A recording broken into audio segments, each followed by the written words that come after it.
My SaaS platform sold on Flippa for upwards of $3.5 million.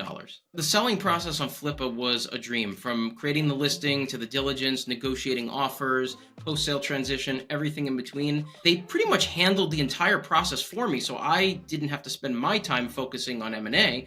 I could spend my time focusing on business growth.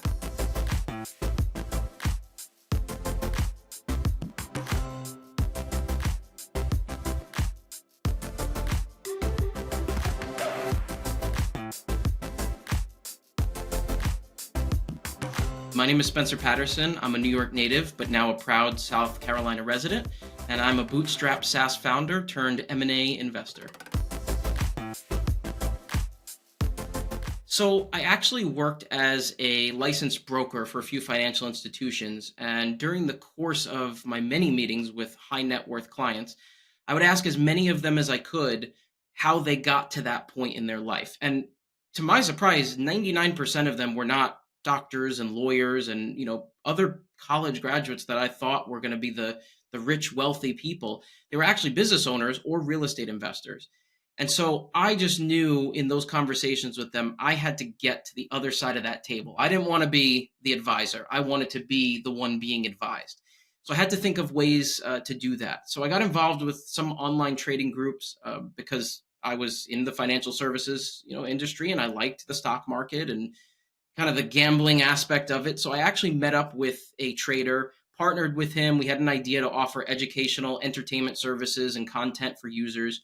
We started our own group. Within a few months, the group actually took off and we had hundreds of users, but no real way to manage them.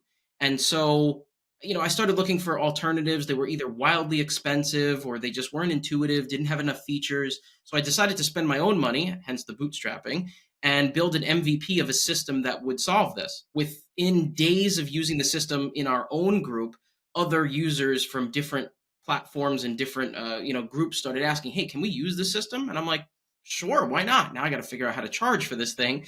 And so it just started snowballing. And then I decided that this particular venture could be bigger than the project that I was on. So my partner gave me an exit so I could focus on this project. And I hit the ground running and kept with the persistence. My SaaS platform that I sold on Flippa was a content creator paywall system similar to Patreon. It started because the other options at the time for systems in the space just were limited, extremely expensive. And for creators looking to get started without any real capital, it just wasn't intuitive for them, or it wasn't conducive for them to use a system like that. So what I did was I removed the barrier to entry with no monthly upfront fees, and I provided reasonable rates. And we only made money if our creators made money. So if they weren't producing anything, we didn't get paid either. So there was really like a no risk option to them available, so they could start and just start producing the content, which is really all they cared about, and removing the mundane, management of all of it. It's kind of like, a CRM system almost, but not having to worry about any of the management. So I built and grew my SaaS platform before the whole hashtag build in public trend was a thing. I had no social media presence, no audience, no brand awareness. And the most difficult of all, I'm not a programmer. I'm not a developer. I have no coding skills whatsoever. So I couldn't even build or manage the system myself. So I did the only reasonable thing that someone could. I hired a developer to build an MVP and just started networking to get clients.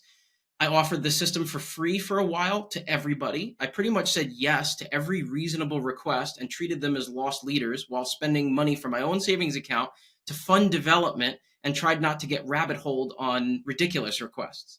And then I pretty much spent the rest of my time reaching out to potential users on social media, which was difficult since I had no presence and a very hard sell. I worked with influencers to promote the brand to niche audiences, to their audiences in particular. And I ultimately turned power users of the system into brand ambassadors, which also further helped the scale. So I sold for a few reasons, but the main one was that I was looking to start a family. A pandemic had delayed that for quite a while, as everybody's life was put on hold for a couple years.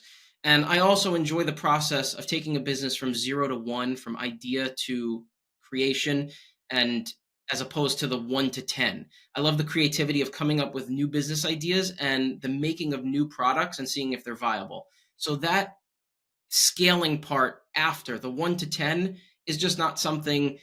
It's more managerial and high level. I like to be nitty gritty in the granular of it all. My SaaS platform sold on Flippa for upwards of $3.5 million. The selling process on Flippa was a dream, from creating the listing to the diligence, negotiating offers, post sale transition, everything in between. They pretty much handled the entire process for me. So I didn't have to spend my time focusing on M&A. I could spend my time focusing on business growth. And I had done that prior, focusing on M&A with other platforms because they didn't have advisors or, brokers that could help me with the sale, or they did, but they were like 20%, like some crazy number. And so after doing months and months of viewing hundreds of buyer profiles and a few LOIs, I decided that I wanted a white glove service, and Flippa was the answer to that.